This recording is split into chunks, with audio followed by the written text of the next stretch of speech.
Բարև ձեզ սիրելի հայրենակիցներ, ինչպես որ խոստացել էի, այսօր խոսելու ենք Հիսուս Քրիստոսի հարության և ճշմարիտ վկաների մասին։ Ինչի համար է այս թեման կարևոր, քանի որ առանց նրա հետ հանդիպման ոչ ոք չի կարող վկա համարվել, առավել ևս հավատքի կյանք ապրել կամ էլ քրիստոնյա կոչվել։ Ավելին կարող եմ ասել, եթե Հիսուս Քրիստոսին չեք ճանաչում, նրա հետ հաղորդ չեք, ավետանում գրված խոստումներն է ձեր կյանքում չեն կատարվել, համարձակ ասում եմ ձեզ, որ շատ բան եք վրիպում, թե այս կյանքում և թե գալիք հավիտենականում։ Անցած հաղորդումների մեջ մենք այդ մասին արդեն խոսել ենք,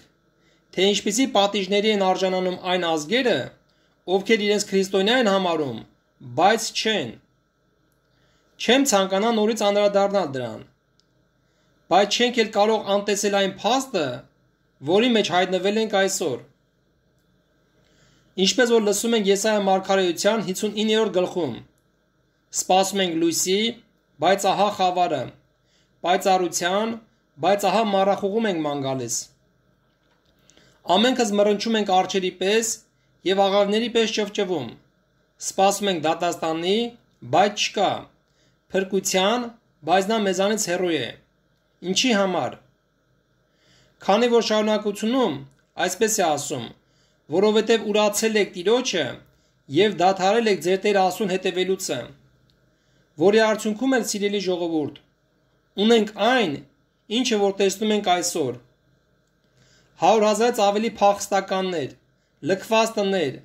պղծված սրբարաններ, հափշտակված հոտեր, ավերված գերեզմաններ, եռաբլուր, անհետ կորածներ, նեղությունը, տառապանքը, վիշտն ու ցավն էլ իրենց հերթին չեն դադարում։ Էլ չեմ ասում, որ այսօր կանգնած ենք մեծ պատերազմի շեմին։ Եսայիա մարգարեություն գլուխ 10 երրորդ խոսքը լսենք. Եվ ինչ եք անելու այցելության օրը և այն կործանման ժամանակին, որ գալիս է հեռվանց, դեպի ում եք վազելու օգնության համար և ուր եք ձգելու ձեր փառքը։ Իրոքի ժողովուրդ ջան, Աստված այստեղ մեզ հարցնում է, եթե պատերազմը սկսվի, ում եք դիմելու օգնության համար և ուր եք ձգելու ձեր փառքը։ Դուք հասկանում եք, որ մենք անգամ փախնելու տեղ չունենք։ Աջ կողմից թշնամի, ձախ կողմից թշնամի։ Ինչ պիտի անենք։ Կամ էլ խի հասնենք դրան, եթե Ամովսի մարգարեություն գլուխ 4-ում այսպես է ասում Տերը. Ինձ որոնեցեք և կապրեք։ Ժողովուրդ ջան, հիմա է Աստծուն որոնելու ժամանակը։ Եթե իրականում ամեն մեկը մի պահ կանգ առնի և սկսի Աստծուն որոնելը, ես հավատում եմ, որ Աստված էլ շատ շուտով ցույց կտա, թե որտեղից են սկսվում մեր իրական սահմանները և որտեղ են ավարտվում։ Ժողովուրդ ջան, այս հաղորդման նպատակը ոչ թե վախ տարածելն է, այլ արթնանալը։ Այո, վախենալ պետք է, բայց ոչ թե մարդուց։ Այլ մեր վախը պետք է լինի միայն Աստծուց, որ մեղքերից ետ դառնանք։ Քանի որ նույն Եսայիա 59-րդ գլուխ առաջին խոսքից այսպես է ասում. Տիրոջ ձեռքը չի կարճացել փրկելուց և նրա ականջը չի ծանրացել լսելուց, այլ ձեր մեղքերն են բաժանում ձեր և ձեր Աստծո մեջտեղը։ Հիմա որոշները միգուցե մտածեն ինչ օգուտ կտա մեզ Հիսուս Քրիստոսին ճանաչելը և նրա կամքով ապրելը։ Այդ հարցի պատասխաններից որոշ հատվածներ մենք արդեն լսել ենք օրհնություններ և անեծներ բաժնում։ Բայց ժամանակը խնայելու համար կփորձեմ մեկ անգամ էլ պատասխանել 91-րդ Սաղմոսով։ Բարձրյալի ծածկոցի տակ բնակողը ամենակարողի շուքի տակ է հանգստանում։ Ես կասեմ Տիրոջը իմ ապավեն և իմ ամրոց, իմ Աստված, որին ես հուսացած եմ։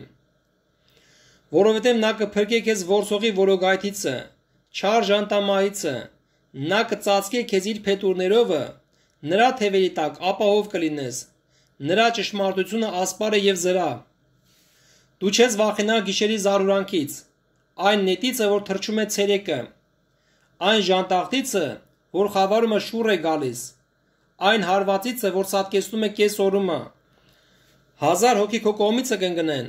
եւ 10,000-ը քո աջ կողմիցը, բայց քեզ չի մոտենալ։ Միայն քո աչքերով կնայես եւ ամբալիչների հատուցումը կտեսնես։ Որովհետեւ դու ես Տեր, իմ հույսը, դու բարձրալին քեզ ապավենարիր։ Քեզ չար բան չի հասնել եւ նեղություն չի մոտենալ քո բնակարանին, որովհետեւ իր հրեշտակներին հրամայել է քեզ համար, որ պահեն քեզ քո բոլոր ճանապարհներումը։ Նրանք ձեռների վրա կառնեն քեզ, որ քո ոտքը քարի չդպցնես։ Առյուծների եւ իժերի վրա կգնաս, առյուծի կորյուններին եւ վիշապին ոտով կող կտաս։ Որովհետեւ նա ինձ ցանկացավ, եւ ես կփրկեմ նրան, ես բարձր կանեմ նրան, որ նա ճանաչում է իմ անունը։ Նա կկանչե դեպի ինձ, եւ ես կլսեմ նրան։ Ես նրա հետ կլինեմ նեղության մեջ, կապրեսնեմ նրան եւ փառավոր կանեմ նրան։ Երկայն օրերով կկշտացնեմ նրան, եւ իմ փրկությունը ցույց կտամ նրան։ Սիրելի հայրենակիցներ, եթե մտածում եք, թե քրիստոնյա լինելը կործանում է երկիրը կամ էլ թուլացնում, ապա այս Սաղմոսն ասում է, որ չարաչար սխալվում եք։ Հիմա շատերը կասեն, բախյա երկիրը այսօրի, չէ որ մենք քրիստոնյա ազգ ենք։ Գիտեք, այս հարցի պատասխանը պարզից էլ պարզ է։ Իսկ ով ասես, որ մենք քրիստոնյա ազգ ենք։ Մենք քրիստոնյա ազգ չենք։ Ինչի համար եմ այսպես ասում։ Քանի որ քրիստոնյան պետք է ճանաչի Քրիստոսին։ Հարցրեք ինքներդ ձեզ, դուք ճանաչում եք Քրիստոսին։ Ինչ գիտեք նրա մասին։ Հաջորդ հարցը. եթե ճանաչում եք Քրիստոսին, բախի եք մեղքերի մեջ։ Այն որ մեր երկիրը առաջինն ընդունել քրիստոնեությունը, դա դեռ չի նշանակում, որ մենք քրիստոնյա ազգ ենք։ Այո, մեր ազգում կան մարդիկ, ովքեր քրիստոնյաներ են, բայց ոչ բոլորի մասին է խոսքը։ Եվ այս Սաղմոսը, որ լսեցինք, այսօր էլ կատարվում է նրանց կյանքում, ովքեր ճանաչում են նրա անունը։ Եվ քանի դեռ դուք եք լսում Աստծո խոսքը, պետք է ասեմ ձեզ. երանելի է, եթե հավատաք այն խոսքերին, որը հնչում է նաև ձեզ համար։ Քանի որ այսօր էլ Հիսուս Քրիստոսը հայտնվում է նրանց, ովքեր ցանկանում են նրա հետ հանդիպել։ Գիտեք, եթե ամփոփ կարգով ասենք, մեղքերից ազատվելու եւ երկիրը այս չարիքից փրկելու միակ ճանապարհը Հիսուս Քրիստոսին ճանաչելն է։ Եվ այսօրվա թեման էլ դրա մասինն է։ Ինչ է նշանակում վկա եւ ովքեր են ճշմարիտ վկաները։ Մենք գիտենք, որ վկա բառը նշանակում է ինչ որ բանի ականատես։ Երկրորդ Օրինաց գլուխ 19-15 խոսքը ասում է. մեկ վկա չկանգնե մի մարդի դեմ, որևիցե անօրենության եւ մեղքի համար, այլ 2 կամ 3 վկաների բերանով հաստատվի բանը։ Այսինքն, եթե մեկը ինչ որ մի անօրենություն կամ մեղք է գործել, եւ այդ բանն էլ ինչ որ մեկը տեսել է, այդ տեսնողն էլ որպես ականատես համարվում է վկա։ Իհարկե վկայության տարբեր տեսակներ կան։ Օրինակի համար, եթե մենք ապրեինք այն ժամանակներում, երբ Հիսուս Քրիստոսը շրջում էր երկրի վրա, մեզանից մի մասը կարող էր վկայել ու ասել, որ մարգարե մարդ էր, զորավոր էր գործերով, հրաշքներով, Աստծո ժողովրդի առաջին, ինչպես որ ոմանք էլ ասում էին, եւ թե ինչպես դատապարտեցին, խաչեցին եւ սպանեցին նրան։ Մյուս մասն էլ, ովքեր մասնակից են եղել նրա հարությանը, կարող են վկայել եւ ասել, թե ինչպես է նա 40 օրերի ընթացքում մարմնով երևացել ավելի քան 500 մարդկանց եւ այնուհետեւ համբարձվել երկինք։ Այսինքն մի մասը կվկայեր միջև նրա մահը ինչ որ տեսել է, իսկ մյուս մասն էլ կվկայեր հարությունից հետո ինչ որ տեսել է։ Այսպիսով մենք լսեցինք 2 տեսակի վկայությունների մասին, որը մեզ համար կարծես թե այդքան էլ նորություն չի, քանի որ բոլորս էլ լսել ենք ու գիտենք։ Բայց եկեք խոստովանենք, որ այս վկայությունները մեզ այդպես էլ արթնության չեն տարել, որովհետև սա մեզ համար նման է մի պատմության, որը կարծես թե եղել է եւ անցել, եւ կարծես թե մեզ հետ կապ էլ չունի այսօր։ Այո, մեզ համար այսքան իմանալը բավարար չէ հավատացյալ դառնալու համար, բայց այն ինչ որ կլսենք այսօր, մեզ հիմք կտա մտածելու, թե ինչքանով է այս ամենը կապված մեզ հետ։ Այսօր խոսելու ենք երրորդ տեսակի վկայության մասին, թե ինչպես է մի որոշ հատված էլ մինչև այսօր շարունակում շփվել հարություն առած Հիսուս Քրիստոսի հետ, նրա երկինք համբարձվելուց հետո։ Եվ ես կարծում եմ, որ այսօր շատերը կլսեն այն հարցի պատասխանը, որ ասում են մենք ինչ իմանանք այս գրքում գրվածները Աստծո խոսք է, թե ինչ որ մեկի ցանկությունը։ Այո, շատ ճիշտ են մտածում նման հարց տվողները։ Իրականում այդպես էլ կա։ Մենք ինչ իմանանք այստեղ գրված Աստծո խոսք է, թե ինչ որ մեկի ցանկությունն է։ Եթե այլևս չկան ոչ մի հաստատող տեսանյութեր, ոչ նկարներ կան, ոչ էլ այն ժամանակներից մնացած մեկը, ով ինչ որ փաստերով կկարողանար հաստատել այն ամենը, ինչը որ գրված է Հիսուս Քրիստոսի մասին։ Պիտի ասեմ, որ այս հարցը ինձ էլ էր մի ժամանակ տանջում, բայց եկեք այս հարցին ուրիշ կողմից էլ նայենք։ Նրանք, ովքեր որ ասում են, թե այս գրքում գրվածը Աստծո խոսք չի, այլ մարդու ցանկությունն է։ Ինչ եք կարծում։ Այս գրողը միթե այնքան անմիտ է եղել ու չի էլ հասկացել, որ մարդիկ կարող են այս գրքում գրված խոստումները կարդալ եւ ինչու՞ չէ նաեւ կատարել։ Եվ հետո արդյունքը չստանալու դեպքում շատ հեշտությամբ կարող են ճշտել գիրքը ճշմարիտ է թե ոչ։ Գիտեք, իրականում այս հարցը ճշտելը այդքան էլ դժվար չի, քանի որ այստեղ խոստումներ կան գրված, որոնք մենք այսօր էլ տեսնում ենք կատարվելիս հավատացողների կյանքում։ Եկեք լսենք մի քանի համարներ եւ մտածենք դրա շուրջ։ Մարկոսի ավետարան գլուխ 16-15-20 խոսքերը։ Եվ նրանց ասեց. գնացեք բոլոր աշխարհ, ավետարանը քարոզեցեք ամեն արարածի։ Ով որ հավատաց եւ մկրտվեցավ կփրկվի, եւ ով որ չհավատաց կդատապարտվի։ Նրանց էլ որ հավատացին այս նշանները կհետևեն։ Իմ անունով դևեր կհանեն, նոր լեզուներ կխոսեն, օձեր վեր կառնեն, եւ եթե մի մահադե խմեն, նրանց վնաս չի տալ։ Հիվանդների վրա ձեռ կդնեն եւ նրանք կարողանան։ Արտերը նրանց հետ խոսելուց հետո երկինքը համբարձավ Աստծո աջ կողմը նստեց։ Նրանք էլ դուրս գնացին ամեն տեղ քարոզում էին, եւ Տերը գործակցում էր նրանց, եւ խոսքը հաստատում էր այն նշաններով, որ հետևում էին։ Այսպիսով Աստված ավետարանիչների միջոցով իր խոսքը մինչև այսօր էլ ուղարկում է մեզ, եթե մենք էլ լսելուց հետո հնազանդվում ենք եւ կատարում, այդ ժամանակ էլ Աստված սկսում է նշաններով հաստատել իր խոսքը, իհարկե հավատացողների կյանքում։ Ինչպես որ գրված է Հովանու ավետարան գլուխ 14, 12-14 համարներում, թե ինձ հավատացողը այն գործերը, որ ես գործում եմ, նա էլ կգործե, եւ նրանցից էլ ավելի մեծ բաներ կգործե, որովհետեւ ես իմ հոր մոտ եմ գնում։ Եվ ինչ որ էլ խնդրեք իմ անունով, այն կանեմ, որ հայրը փառավորվի որդումը։ Եթե իմ անունով մի բան խնդրեք, ես կանեմ։ Հիմա սա խոստում է, թե չէ։ Ասում է ես գնում եմ հոր մոտ, բայց եթե իմ անունով մի բան խնդրեք, ես կանեմ։ Լսում ենք նաև Մատթեոսի ավետարան գլուխ 7, 7-11 համարները։ Խնդրեցեք եւ կտրվի ձեզ, որոնեցեք եւ կգտնեք, դուռը թակեցեք եւ կբացվի ձեզ։ Որովհետեւ ամեն խնդրող առնում է, եւ որոնողը գտնում է,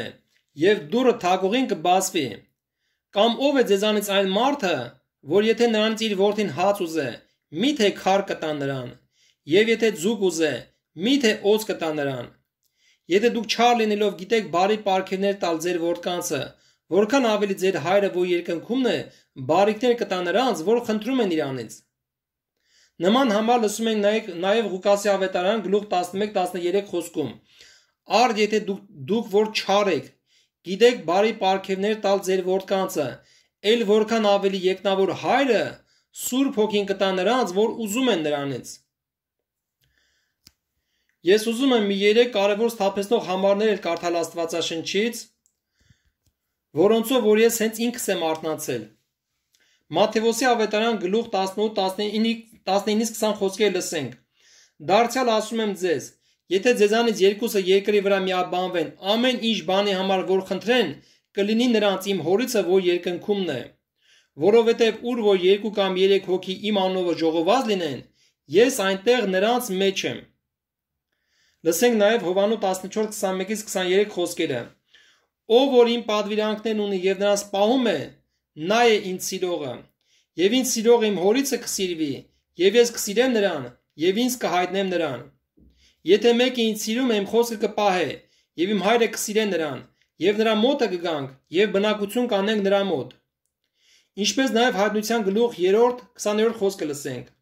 Ահա ես դրան առաջին կանգնած եմ եւ թակում եմ, եթե մեկը լսի իմ ձայնը եւ դուռը բանա, կմտնեմ նրա մոտ եւ ընթրիք կանեմ նրա հետ եւ նա ինձ հետ։ Սիրելի հայրենակիցներ,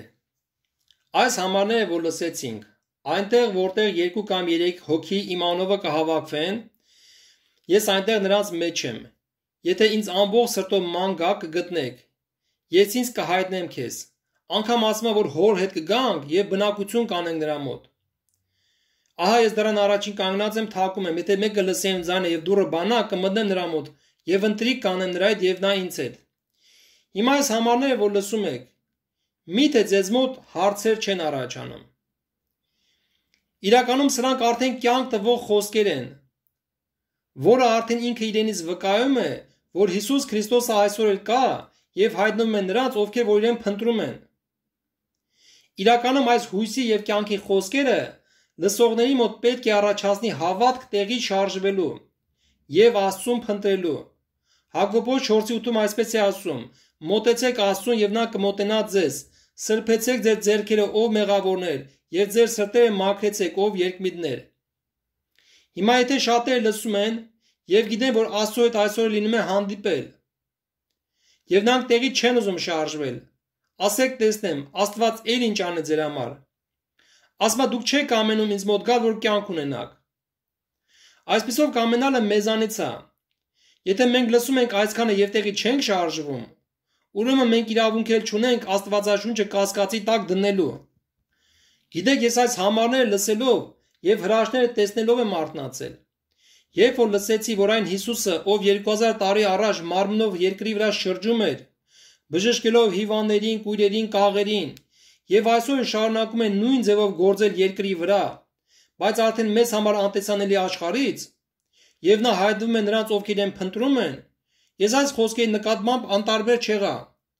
Այս խոսքերը կպավ իմ սրտին, եւ ես ամբողջ սրտով հավատացի նրան եւ պատրաստվեցի նրա հետ հանդիպման, որի արդյունքում էլ Աստված իր խոսքի համաձայն հայտնվեց ինձ եւ պարգևեց վերստին ծնունդ։ Իսկ հիմա եկեք լսենք ինչ էր ասում Հիսուս Քրիստոսը խաչելությունից առաջ իր աշակերտներին,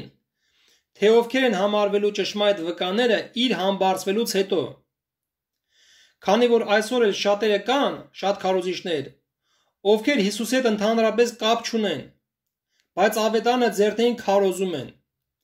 Իհարկե ես ոչ մեկին դատելու խնդիր չեմ դրել իմ առաջ։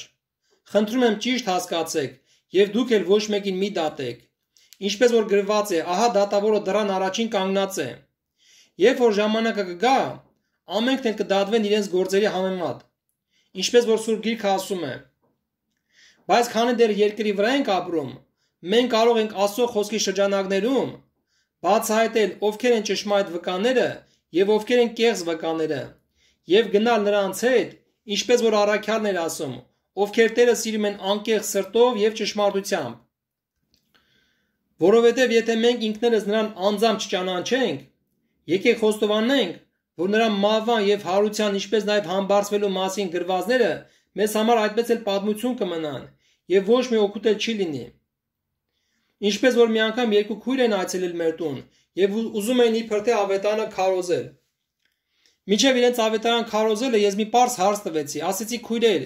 իսկ ո՞րն է ձեր ապաշխարության վկայությունը։ Դուք ինձ պատմեք ձեր վկայությունը եւ այդքան ինձ բավարար է։ Եվ նրանք լուռ մնացին։ Ասեցի լավ, եթե դեմ չեք, եկեք ես պատմեմ իմ վկայությունը, թե ինչպես եմ ես ապաշխարել։ Եվ նրանք ասեցին պատմի։ Երբ որ սկսեցի պատմել, թե ինչպիսի նեղություններով եմ անցել 10 տարի, նրանք ամբողջը մեծ հետաքրքրությամբ ու զարմանքով լսում էին։ Բայց երբ հասա այն պահին, որ Աստծո օգին իջավ իմ վրա, եւ ես հանդիպում ունեցա Հիսուսի հետ ու բժշկվեցի, ես վերստին ծնունդ ունեցա Սուրբ Գրքի համաձայն, այստեղ նրանք արդեն չէին կարողանում լսել։ Նրանք ասում են դա այսօր հնարավոր չի։ Ես ասում եմ, բայց գրքի մեջ գրված է, որ հնարավոր է։ Եվ մի տեղ չի գրված, երկու տեղ չի գրված, երեք տեղ չի գրված, այլ բազմաթիվ տեղեր կան գրված։ Ասում եմ, եկեք գիրքը բացենք ու միասին ընթերցենք այդ համարները։ Իսկ նրանք չկամեցան լսելու, շրջվեցին եւ գնացին։ Ու գիտեք ինչի համար գնացին, քանի որ Սուրբ Հոգուց չէին առաջնորդվում։ Եվ նրանք որ ասում են դա հնարավոր չի, ես հասկացա, որ իրենք ճիշտ են ասում։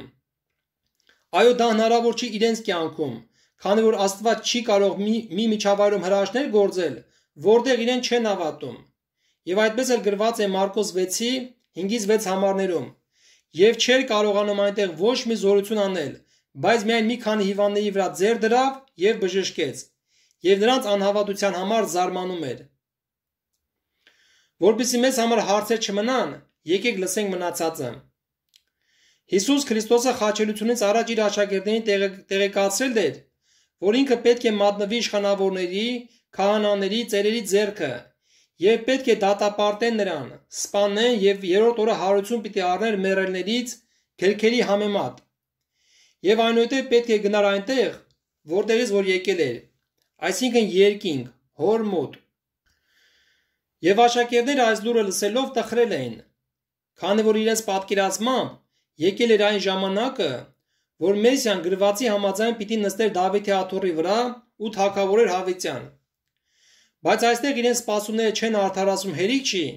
հիմա էլ Հիսուսն ասում է, որ պիտի իրենց թողնի ու գնա երկինք։ Եվ այստեղ Հիսուսը տեսնելով նրանց տխրությունը,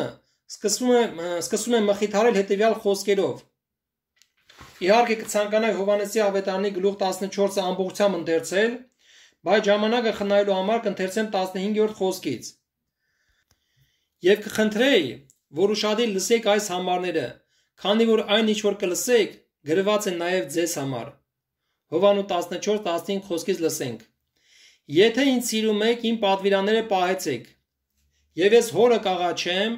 եւ ուրիշ մխիթարիչ կտա ձեզ, որ մնա ձեզ հետ հավիտյան։ Ճշմարտության հոգին, որին աշխարհը կարող չէ ընդունել, որ չէ տեսնում նրան, եւ ոչ էլ ճանաչում նրան,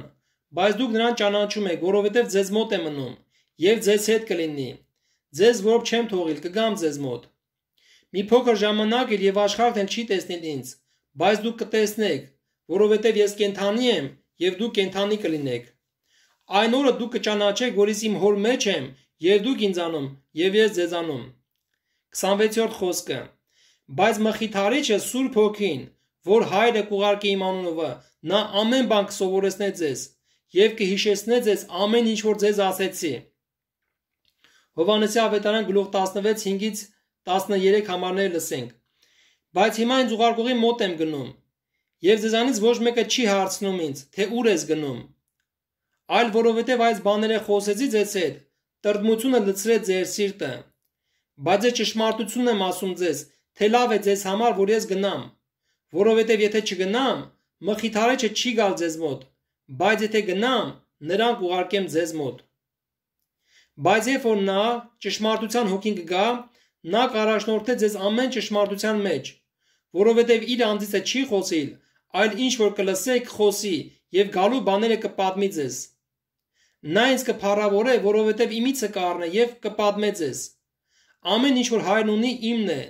նրա համար ասեցի ձեզ, թե իմիցը կառնե եւ կպատմե ձեզ։ Մի քիչ ժամանակ էլ եւ չեք տեսնիլ ինձ, եւ դարձյալ մի քիչ եւ հետո եւ կտեսնեք ինձ, որովհետև ես հոր մոտ եմ գնում։ Լսենք մի քանի համարներ եւ անցնենք առաջ։ Հովհաննեսի ավետարան գլուխ 15 26-ից 27 խոսքերը։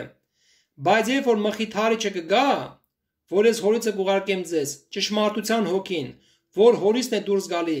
գալիս, նա կվկայի ինձ համար,